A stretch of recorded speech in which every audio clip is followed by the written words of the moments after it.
கடந்த 75 ஆண்டுகளாக இருக்கின்ற இன முறுகலை இந்த அரசாங்கம் ஒரு வருஷ காலத்தில் மாற்றிவிட முடியாது. நாட்டில் இன பேராதிக்கத்தை நிறுவுவதற்காக சிறுபான்மை தேசிய இனங்கள் வாழ்கிற பகுதிகளில் பௌத்த ஆலயங்களை நிறுவி ஒரு இன முரண்பாடுகளை மத முரண்பாடுகளை கூர்மைப்படுத்துறதுக்கு இவர்கள் முயற்சிக்கிறார்கள். கடந்த கால அரசாங்கங்கள் இந்த இனவாத சக்திகளோடு சேர்ந்து நாட்டினுடைய தேசிய சிறுபான்மை இனங்களின் மத நம்பிக்கைகள் மீது மிகவும் தாக்குதல்களை தொடுத்திருந்தன. சரிப்புலி என்பதை பற்றிய பிரச்சனைகளில் நாங்கள் ஈடுபட்டால் இது மக்களுடைய உணர்வுகளோடு விளையாடுறது போலத்தான் இருக்கும். திருவோணமலையில் புத்தர் சிலை விவாதத்தை நாங்கள் பார்த்தாலும் அதுவும் ஒரு அரசியல் பின்னோக்கத்தோடு தான் அது போயிருக்குது. பௌத்த விகாரை கட்டப்பட்டது சட்டவிரோதமானது என்றது அரசாங்கமும் ஏற்றுக்கொண்டிருக்குது. ஆர்ப்பாட்டங்கள் மூலம் தீர்க்க முடியாமல் உண்மையில் அரசாங்கத்துடன் பேசி தீர்க்கிறதான் இந்த பிரச்சனைக்கான சரியான அணுகுமுறையாக இருக்கும்.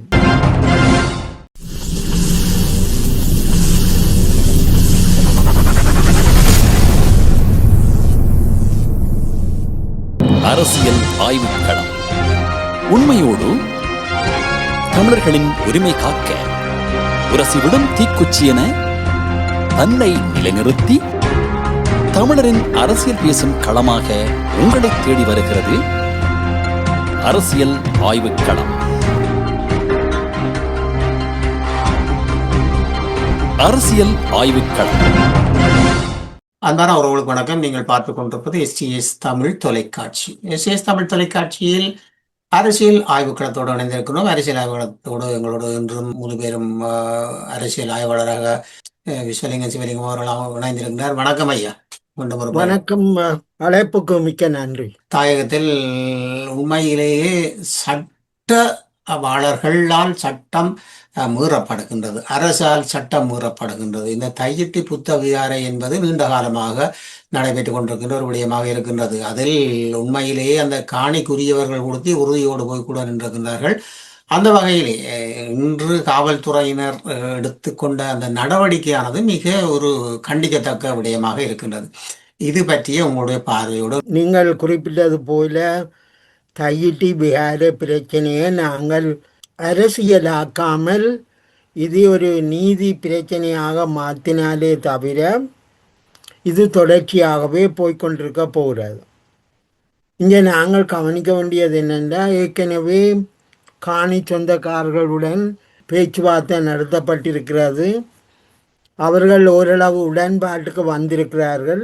அதே நேரத்தில் அந்த விகாரை பௌத்தபிக்கு கொழும்புக்கு அழைக்கப்பட்டிருக்கிறார்.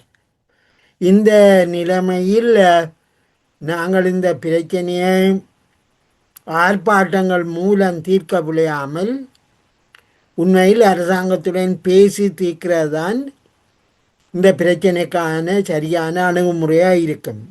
பௌத்த விகாரைக்கு ஆர்ப்பாட்டம் செய்வதற்காக சில பிரதேச சபை உறுப்பினர்கள் போனதாகவும் பொதுமக்கள் சிலரும் போன நிலைமையில் அவர்கள் பிரதேச சபை உறுப்பினர்களைத்தான் அவர்கள் கைது செய்திருக்கிறார்கள். ஏனென்றால் அவர்கள் இந்த பிரச்சனையை பேசி தீர்க்க வேண்டியவர்கள் ஆர்ப்பாட்டங்களில் ஈடுபட்டதுக்கான காரணங்களை அறிகிற நோக்கமில்லை. நான் அறிகிறேன், எனக்கு தெளிவாக அங்கே என்ன நடக்கிறேன்னு தெரியாது. இந்த பிரச்சனையை தொடர்ந்து பாராளுமன்ற உறுப்பினர் அர்ஜுனா அவர்கள் அங்கு சென்றதாகவும் அவரது கருத்துப்படி அவரும் அங்கு பொதுமக்கள் வரும் கைது செய்யப்படவில்லை என்று அவர் தெரிவித்திருந்தார். அவருடைய கருத்துப்படியும் இந்த பிரச்சனையை பேச்சுவார்த்தை மூலம் தீர்ப்பதுதான் நல்லது. ஏனென்றால் ஒரு ஆலய பிரச்சனையை அரசியலாக்கி, அதாவது பொதுமக்களுக்கு பல இடைஞ்சல்கள் ஏற்படலாம் என்ற காரணத்தினால அவரும் அதை பேச்சுவார்த்தை மூலம் தீர்க்கத்தான் வேணுமென்ற மாதிரி அழுத்தங்களை போட்டிருந்தார். அங்கு பாராளுமன்ற உறுப்பினர் ஸ்ரீதரன் அவர்களும் அங்கிருந்ததாக கூறப்படுகிறது. இந்த நிலைமையில் பௌத்த விகாரை கட்டப்பட்டது சட்டவிரோதமானது என்றது அரசாங்கமும் ஏற்றுக்கொண்டிருக்குது. ஆனால் இந்த பிரச்சனையை தீர்ப்பதற்கு காணி சொந்தக்காரர்களுக்கு நட்ட ஈடும் வேறு காணிகளும் வழங்குவதற்கான சில ஏற்பாடுகள் பேச்சுவார்த்தையில் இருக்கும்போது இது அரசியலாக மாற்றி அவர்களை அந்த காணி சொந்தக்காரர்களும் இப்போ ஒரு அரசியல் அழுத்தங்களுக்குள்ள தள்ளப்பட்டிருப்பதாக தெரிகிறது. நாங்கள் பார்ப்போமாக இருந்தால் இது ஏற்கனவே நீங்கள் கூறியது போலவே நீதிமன்றத்துக்கு சென்று நீதிமன்றத்தால் தடை செய்யப்பட்ட காலத்தில் வன்முறையாக கட்டப்பட்ட கட்டிடமாகத்தான் இந்த புத்த விகாரை இருக்கின்றது. இப்பொழுது புத்த விகாரையோ அல்லது புத்த சமயத்தையோ அல்லது மக்களையோ எவரும் எதிர்க்கவில்லை, அது வேறு விடயம். அதுபோன்று இந்த புத்த விகாரை என்பது சட்டத்தை மீறி கட்டப்பட்ட ஒரு விகாரையாக இருக்கின்றது. இதற்கு இதுவரையில் இருந்த அரசாங்கங்களும் சரி, இப்பொழுது இருக்கின்ற அரசாங்கங்களும் சரி, எந்த ஒரு நல்ல சமச்சையை காட்டியதாக இல்லையே. நீங்கள் குறிப்பிடுவது சரி. ஆனால் இதில் என்னென்னா, இன்றைக்கு நாடு குறிப்பாக எதிர்கட்சிகள் இன முரண்பாட்டை கூர்மைப்படுத்துறதுக்கான வாய்ப்புகளை தேடிக்கொண்டிருக்கு. நீங்கள் உதாரணமாக திருவோணமலையில் இல்லை புத்தர் சிலை விவாதத்தை நாங்கள் பார்த்தாலும் அதுவும் ஒரு அரசியல் பின்னோக்கத்தோடு தான் அது போயிருக்குது. எனவே நாங்கள் இதை கவனத்தில் கொண்டு பார்க்கல. கடந்த கால அரசாங்கம் செய்த சட்டவிரோத செயல்களை இந்த அரசாங்கம் ஏற்றுக்கொள்ளாவிட்டாலும் அதுக்கான நீதியான தீர்வை கொடுப்பதற்கான முயற்சிகளில் இந்த அரசாங்கம் நியாயமாக ஈடுபட்டிருக்கிறது. நாங்கள் எதிர்பார்க்கிறது போல நாங்கள் பௌத்த விகாரியை இடிக்கவோ அல்லது மத சம்பந்தமான உணர்வுகளுக்கு பிரச்சனையாக அமைகிற இந்த தீர்வையும் அரசாங்கம் என்னென்று பார்க்குமென்றால், ஒரு சிறு குழுவினர் நாட்டிலே ஒரு ஏனைய மக்களுக்கு பிரச்சனை வரத்தக்கதாக எடுக்கின்ற நடவடிக்கைகளை அரசாங்கம் அனுமதிக்காது. அது எப்படியும் அமைதியாகத்தான் இந்த பிரச்சனையை தீர்க்க முயற்சிக்கிறது. நாங்களும் இன்றைக்கு நாடு மிகவும் சிக்கலான காலகட்டத்தில் இருக்க நாங்கள் பேச்சுவார்த்தை மூலம் தீர்ப்பதற்கான வாய்ப்புகளை கண்டறியணுமே தவிர மதம் சம்பந்தமான பிரச்சனைகளை கிளப்பி மக்களுடைய மனதுகளை புண்படுத்துகின்ற முயற்சியில் நாங்கள் ஈடுபடக்கூடாது. இதுதான் நாங்கள் முக்கியமாக ஆய்வாளர்கள் என்ற வகையிலையும் ஊடகம் என்ற வகையிலையும் மக்கள் இந்த பிரச்சனையை பேசி தீர்ப்பதற்கான வாய்ப்புகளை அதிகரிக்க வேணுமே தவிர சரிப்புலி என்பதை பற்றிய பிரச்சனைகளில் நாங்கள் ஈடுபட்டால் இது மக்களுடைய உணர்வுகளோடு விளையாடுறது போலத்தான் இருக்கும். சரி, நாங்கள் அப்படி பார்க்கின்ற பொழுது உண்மையிலேயே நாங்கள் திருவண்ணாமலை விடயத்தை தொட்டு சென்றீர்கள். திருவண்ணாமலை விடயத்தை பார்க்கின்ற பொழுது தமிழர்கள் அமர்த்தி அடிக்கப்பட்டதனால்தான் போராட்டங்கள் கிளர்ந்தது. பல விதத்திலும் கல்வித்துறையாக இருக்கலாம், சகல விதத்திலும் போராட்டங்கள் கிளர்ந்தது. அந்த போராட்டங்கள் இப்பொழுது நிறைவுக்கு வந்தது என்று கூறுகின்ற அரசாங்கங்கள் இப்பொழுது இருக்கின்ற அரசாங்கமாக இருக்கலாம், முன்பு இந்த தையிட்டி நிகழ்வுக்கு ஏற்பாடு செய்த மஹிந்த ராஜபக்ச சேர்ந்த அரசாங்கங்களாக இருக்கலாம், இப்பொழுது இருக்கின்ற அரசாங்கத்தை நாங்கள் பார்ப்போமாக இருந்தால் உண்மையில் தமிழர்கள் இங்கே வன்முறையை நாடவில்லை தானே நாங்கள் பார்க்கின்ற பொழுது. அதாவது அரசாங்கத்தின் ஆய்வு பகுதியால் நிர்ணயிக்கப்பட்ட அந்த இடம் முல்லைத்தீவு இதுக்காக ஒரு உள்ள இடம் என்று சொன்ன இடத்தில் கொண்ட இவர்கள் புத்த விகாரை வைக்கின்றது என்பது இவர்கள் தமிழ் மக்களை மீண்டும் அமர்த்துவதற்காகவும் தமிழ் மக்கள் இந்த இடத்தை பிடிப்பதற்காகவும் வைக்கப்படுகின்றதாகத்தான் எவரும் பார்த்து கொள்வார்கள். இப்பொழுது நாங்கள் ஒரு சிங்கள பகுதிக்குள் திடீரென்று கொண்டே ஒரு முருகன் சிலையோ இல்லாட்டி பிள்ளையார் சிலையோ வைத்து கொண்டால் இவர்கள் ஏற்பார்களா என்பதை நாங்கள் ஆய்வு ரீதியில் பார்க்க வேண்டிய ஒரு முக்கிய நிலைமையில் இருக்கின்றோம் இல்லையா? உண்மையில் நாங்கள் இந்த பிரச்சனை ஒரு நீண்ட காலமான பிரச்சனை. அதாவது நாட்டில் சிறுபான்மை தேசிய இனங்களுக்கும் பெரும்பான்மை இனவாதிகளுக்கும் இடையே உள்ள முரண்பாடு. இதை நாங்கள் எவ்வாறு தீர்க்க போகிறோம் என்றதான் விவாதத்துக்குரிய பிரச்சனை. கடந்த கால அரசாங்கங்கள் இந்த இனவாத சக்திகளோடு சேர்ந்து நாட்டினுடைய தேசிய சிறுபான்மை இனங்களின் மத நம்பிக்கைகள் மீது மிகவும் தாக்குதல்களை தொடுத்திருந்தன. அதனுடைய வெளிப்பாடு தான் தமிழர்கள் வாழாத பகுதிகளிலையும் பௌத்த கோயில்கள் கட்டப்பட்டிருப்பதை நாங்கள் அறிவோம். இன்றைக்கு புதிய அரசாங்கம் ஒன்று பதவிக்கு வந்திருக்கிறது. இந்த அரசாங்கம் சொல்லுது தாங்கள் தேசிய நல்லிணக்கத்தை பலப்படுத்த போகிறோம் என்றும் நாட்டிலே ஜனநாயகத்தை பலப்படுத்த போகிறோம் என்றும் அவர்கள் சொல்லுகிறார். அவ்வாறானால் அதுக்கான வாய்ப்பை நாங்கள் வழங்க வேணும். ஏனென்றால் இங்கு 2 பிரச்சனை கவனத்துக்குரியது. கடந்த 75 ஆண்டுகளாக இருக்கின்ற இன முறுகலை இந்த அரசாங்கம் ஒரு வருஷ காலத்தில் மாற்றிவிட முடியாது. அடுத்தது இந்த 75 ஆண்டுகளுக்கு பிறகு இலங்கையில் ஒரு வித்தியாசமான சாமானிய மக்களின் நலன்களுக்கு ஆதரவான ஒரு அரசு தோற்றம் பெற்றிருக்கிறது.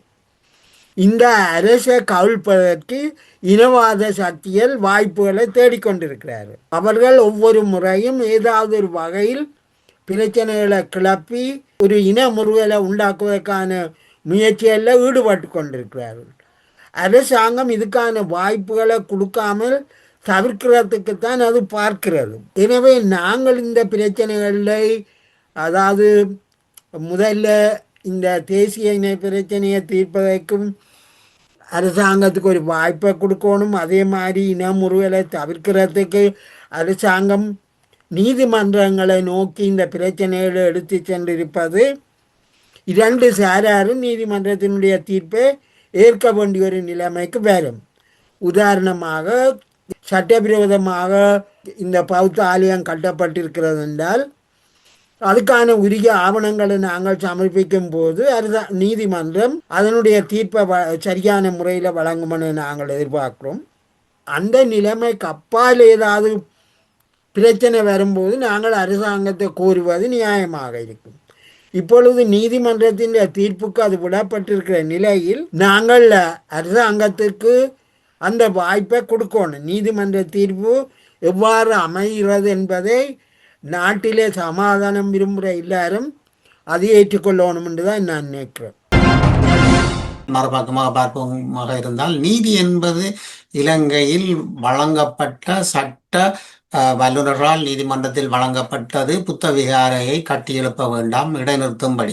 அதை கேட்காமல் கட்டி எழுப்பியதன் நோக்கு தவறான விடயம் என்று நாங்கள் கருதக்கூடியதாக இருக்கின்றது அல்லவா மக்கள்? நிச்சயமா இது தெளிவாக தெரிந்த பிரச்சனை. அதாவது நாட்டில் இன பேராதிக்கத்தை நிறுவுவதற்காக சிறுபான்மை தேசிய இனங்கள் வாழ்கிற பகுதிகளில் பௌத்த ஆலயங்களை நிறுவி ஒரு இன முரண்பாடுகளை, மத முரண்பாடுகளை கூர்மைப்படுத்துறதுக்கு இவர்கள் முயற்சிக்கிறார்கள். நாங்கள் அந்த முயற்சிக்கு வாய்ப்பை கொடுக்குறதா இல்லையா என்பதுதான் முக்கியமானது. இந்த அரசாங்கம் நினைக்குது இனவாதத்தை இல்லாமல் பண்ணணும், அதே நேரத்தில் இந்த இனவாத சக்திகளை நீதி முன் நிறுத்தி அவர்கள் தாங்கள் செய்வது சரி என்றால் அது நீதிமன்றத்தின் மூலம் அதை பெற்றுக்கொள்ளட்டும் என்று நாங்கள் குறிப்பாக சொல்வது, சிவில் சமூகமும் ஊடகங்களும் இனமுறுகலை ஆதரிக்காமல் நீதிமன்றத்தின் தீர்ப்பு எவ்வாறு வருகிறது என்பதை பார்த்து நாங்கள் அடுத்த நடவடிக்கைக்கு போக வேணும். அவ்வாறு தான் நாங்கள் இந்த பிரச்சனையை அணுக முடியும் என்று நான் நினைக்கிறேன். நீங்கள் கூறுவது போல் இருந்தாலும் இந்த புதிய அரசாங்கம் வந்ததன் பின் தான் திருகோணமலையில் விகாரை ஒன்று தோன்ற இருக்கின்றது.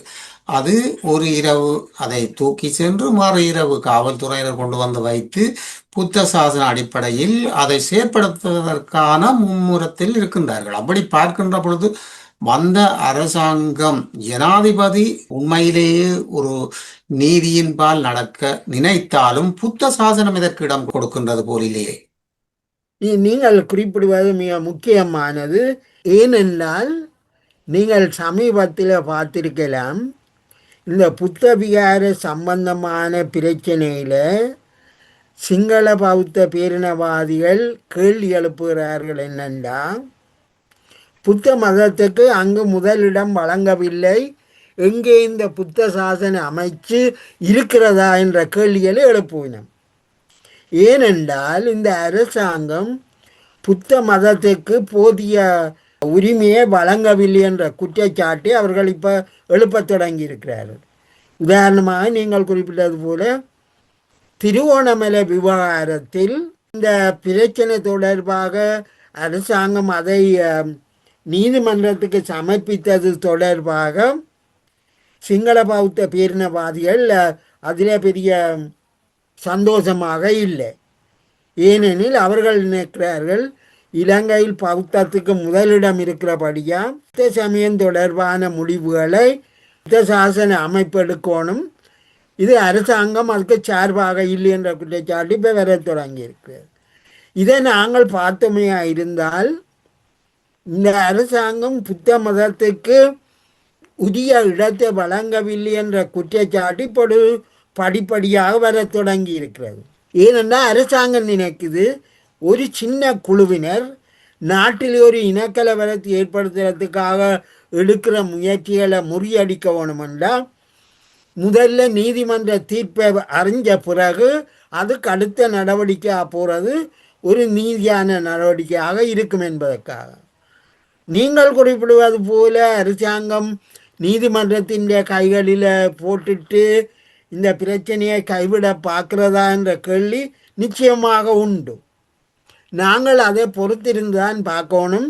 இந்த அரசாங்கம் தேர்தல் காலங்களில் கொடுத்த வாக்குறுதியை உண்மையாக காப்பாற்றுமா என்பதை நாங்கள் பொறுத்திருந்தான் பார்க்க வேணும். வரலாறு எங்களுக்கு வேறு விதமாக கற்பித்து தந்திருக்கின்றது சிங்கள அரசின் வரலாறுகள். அப்படி பார்க்கின்ற பொழுது இது எவ்வளவு தூரம் சாத்தியக்கூறும் ஆகும் என்பதை நாங்கள் பொறுத்திருந்துதான் பார்க்க வேண்டும். இன்னொரு பக்கமாக நீங்கள் தொட்டு சென்ற விடயம்தான் என்னென்று சொன்னால், மக்கள் முழுமையாக இந்த தையிட்டு விகாரைக்கான அந்த காணிக்கான அங்கீகாரத்தை வழங்கியதாக தகவல்கள் நீங்கள் அறிந்தது என்று சொல்லி, அது அப்படி இல்லை என்பது இன்றைய ஒரு ஊடக பகிர்விலே கூறப்பட்டது. ஒரு சிலர் மட்டும் அதற்கு ஒத்துழைப்பு வழங்கியிருக்கின்றார்கள். மேலதிகமான கூடுதலானோர் அதற்கான ஒத்துழைப்பை வழங்கவில்லை. அவர்கள் தங்களுடைய காணிகளை விடும்படி கேட்டிருக்கின்றார்கள்.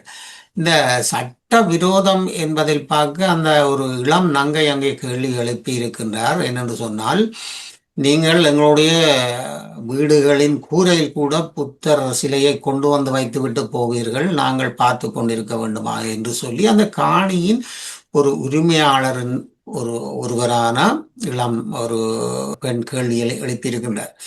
அதுபோக இந்த போலீசார் அவர்களை பிடித்திருந்தாலும் அவர்களை உடனே விடுவித்திருக்க வேண்டும். அவர்கள் நீதிமன்றத்துக்கு கொண்டு செல்லப்பட்டு கட்டுப்பணம் கட்டப்பட்டுத்தான் அவர்கள் விட வேண்டும் என்று சொன்னால், இலங்கையின் அரச யந்திரங்கள் எதை சொல்ல பார்க்கின்றது? மீண்டும் ஒரு அட்டூழியத்தை செய்து தமிழ் மக்களை அழிக்கலாம் என்று எண்ணுகின்றதா?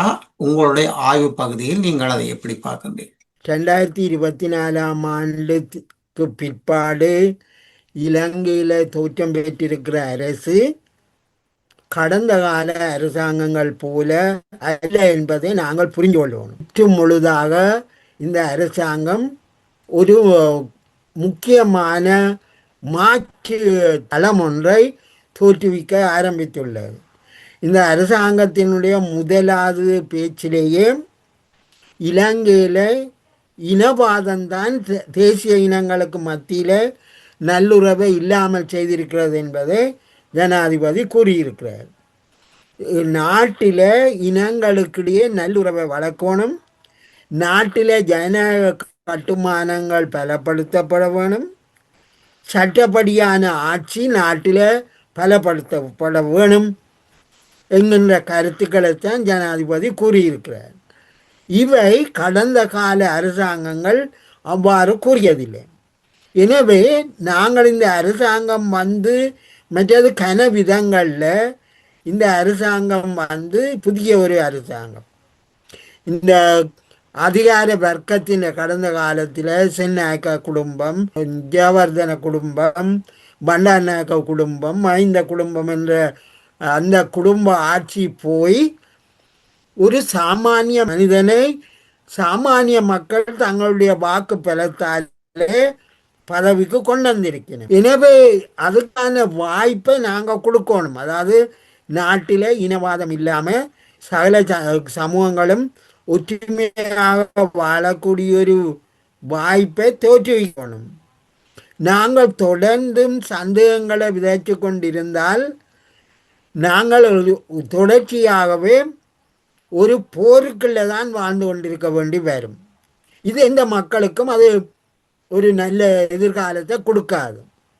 ஆனபடியாகத்தான் இந்த அரசாங்கம் சொல்லுகிறது, முதல்ல நாட்டில் நீதியின்படி நாங்கள் நீதியில் தலை வைக்கல, கடந்த காலங்கள் போல் இல்லை, நீதிமன்ற தீர்வுகளை நாங்கள் அறிவோம், அதன் பின்னர் அதுக்கு பிற்பாடு ஏற்படுற நிலைமைகளை பற்றி பேசலாம். நாங்கள் என்ன செய்யணுமெண்டா, இதில் முக்கியமாக எங்கள் கவனத்துக்குரியது நாட்டில் இருக்கிற மிக சிறிய இனவாதிகள், அதாவது சிறிய குழுவான இனவாதிகள் நாட்டில் ஒரு பாரிய நெருக்கடியுள்ள இனக்கலவரத்தை தோற்றுவிக்க முயற்சிக்கணும். நாங்கள் அந்த சிறிய குழுவுக்கு வாய்ப்பை கொடுக்க போகிறோமா இல்லையா என்பதுதான் எங்களுக்கு முன்னால் உள்ள கேள்வி. அப்போ அரசாங்கம் சொல்லுகிறது, அமைதியாக இருங்கள், நீதிமன்ற தீர்ப்பு வந்த பிறகு நாங்கள் அதை பற்றி பார்க்கலாம். நாங்களும் முதல்ல இந்த அரசாங்கத்தின் மீது நம்பிக்கை கொள்ளணும். ஏனென்றால் இந்த அரசாங்கம் கடந்த கால அரசாங்கங்களை விட வித்தியாசமானது. நாட்டுக்காக அவர்கள் பல தியாகங்களை மேற்கொண்டிருக்கிறார்கள். ஒரு புதிய அரசியல் கலாச்சாரத்தை தோற்றுவிக்க வேண்டும் என்று ஆவலுடன் இருக்கிறார்கள். தமிழ் மக்கள் பலரும் அந்த கட்சிக்கு வாக்களிச்சிருக்கணும். ஆனபடியா இந்த அரசுக்கு நாங்கள் வாய்ப்பை கொடுக்கணும், இந்த பிரச்சனைகளை ஒரு நியாயமான விதத்தில் தீர்க்கிறதுக்கு. இப்பொழுது இந்த அரசாங்கத்தின் ஆயுட்காலம் 1 வருஷம்தான் முடிஞ்சிருக்கு. இன்னும் 4 வருடங்கள் இருக்கிறது. அப்போ எங்களுக்கு போதிய கால அவகாசம் இருக்கிறது இந்த அரசாங்கத்தை கேள்விக்குட்படுத்துறதுக்கு. நாங்கள் அதுக்காக இந்த அரசாங்கத்தின் மேலே அழுத்தங்களை பிரயோகிக்காமல் இருக்கக்கூடாதுன்னு சொல்ல வரையில்லை. நாங்கள் இந்த அரசாங்கத்தை மிக அழுத்த வேண்டும். இந்த நாட்டில் இனவாத அடிப்படையில் போலீசாரியாங்கிறது பல்வேறு இனவாத நடவடிக்கைகளை இல்லாமல் இந்த அரசு செய்ய வேணும். நாங்கள் அதுக்கான அழுத்தங்களை இந்த அரசாங்கத்துக்கு மேலே போட வேணுமே தவிர இது ஒரு அரசியலாக்கி வாக்கு வங்கியாக மாற்றுற ஒரு முயற்சிக்கு நாங்கள் போகக்கூடாது. நாங்கள் பார்க்கக்கூடியதாக இருக்கின்ற இன்னொரு விடயமானது இந்த மிகப்பெரிய பாரிய போர் நடந்து முடிந்து அதில் ஈழத்தமிழர்களை பொறுத்தவரையிலே இலங்கையில் அவர்கள் அமைதியாகத்தான் இருக்கின்றார்கள். எந்தவித போராட்டமோ இல்லாட்டிக்கு வன்முறையோ செய்யாமலுக்கு. ஆனால் புத்த பிக்குகள் வன்முறையாக தமிழர்களை வடக்கு கிழக்கில் வெட்டுவோம், அவர்களை அழிப்போம் என்று கூறுவது இது எந்த முறையில் நாங்கள் எங்களுடைய இனம் அமைதியாக இருக்க வேண்டும் என்று கருதலாம்? இது நேற்று முந்த நாள் வந்த பிரச்சனை இல்லைத்தானே, இது ஒரு நீண்ட கால பிரச்சனை. அதே நேரத்தில் இனவாதிகள் என்றது சிங்கள பகுதியிலையும் இருக்கணும், தமிழ் பகுதியிலையும் இருக்கணும். சிங்கள பகுதியில் இருக்கிறவர்கள் அதிகாரத்தில் இருக்கிறார்கள், பணபலம் படைத்தவர்களாக இருக்கிறார்கள், ஆயுத படைகளையும் இனவாதிகள் இருக்கிறார்கள். இன்றைக்கு வந்திருக்கிற அரசாங்கம் இனவாதத்துக்கு அப்பாற்பட்ட ஒரு அரசாங்கம் என தன்னை கூறுகிறது. இனவாதத்தை தான் ஒருபோதும் ஊக்குவிக்கப் போவதில்லை என்றும் அதுக்கு எதிரான போராட்டங்களை மேற்கொள்ளப்பட போவதாகவும் சொல்லுகிறது.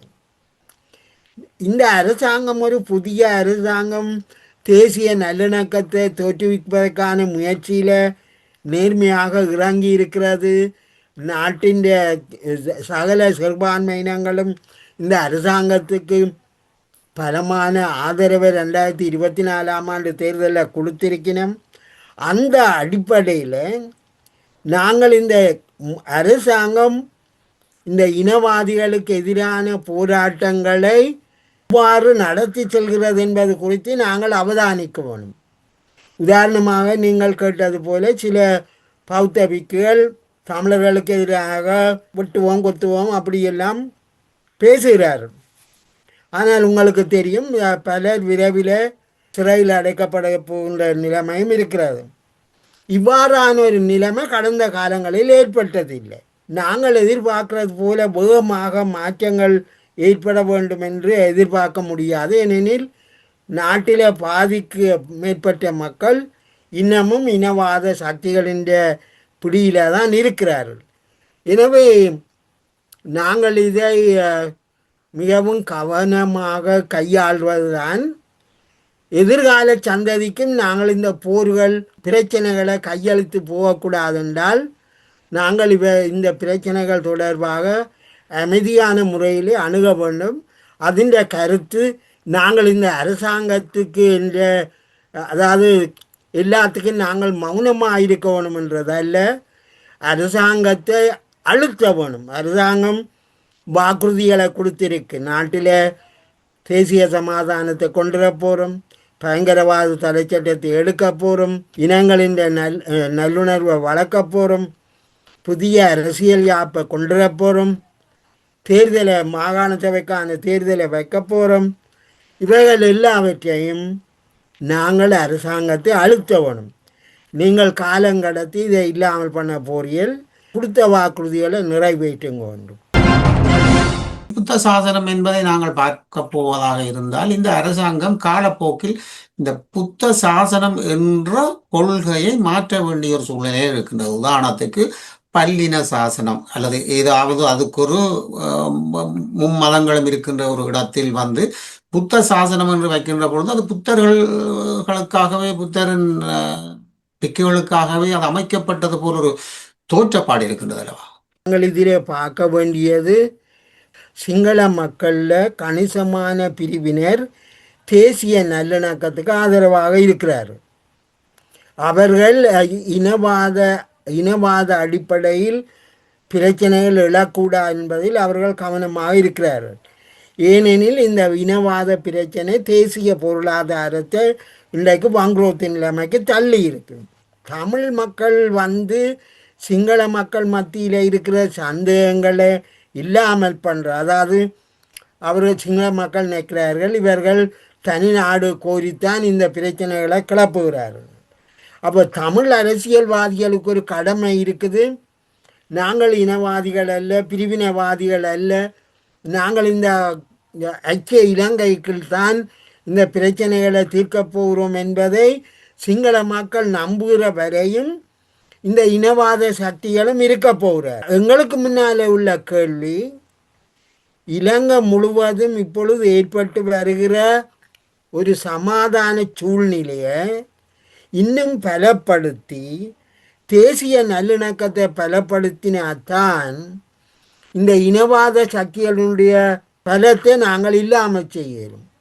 இன்றைக்கு அரசாங்கம் இனவாத சக்திகளுக்கு எதிரான போராட்டத்தை ஆரம்பித்துள்ள நிலையில் தமிழ் அரசியல்வாதிகள் அரசாங்கம் இந்த இனவாத சக்திகளுக்கு எதிராக நடத்துகிற போராட்டத்தில் தாங்கள் அவர்களுக்கு ஆதரவாக இருப்போம் என்று எந்த தமிழ் அரசியல்வாதி சொல்லவில்லை. பதிலாக சிங்கள பகுதியில் இருக்கின்ற இனவாத சக்திகளோடு இணைந்து செயற்படுகின்ற அரசியல் கட்சிகளுக்கு சாதகமாகத்தான் இவர்கள் செயல்படுகிறார்கள்.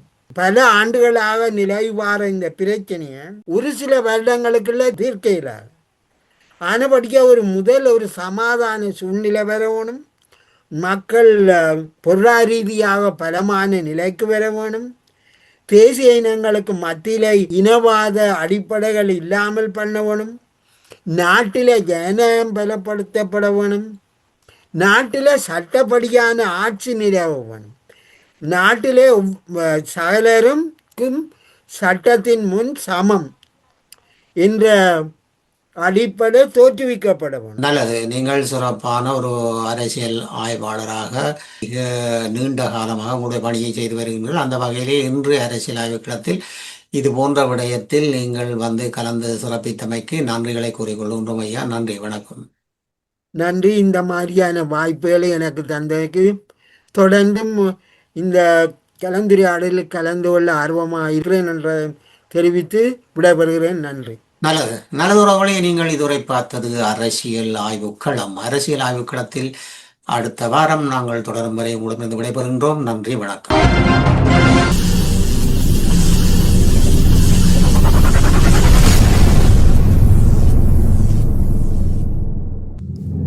அரசியல் ஆய்வுக் களம்.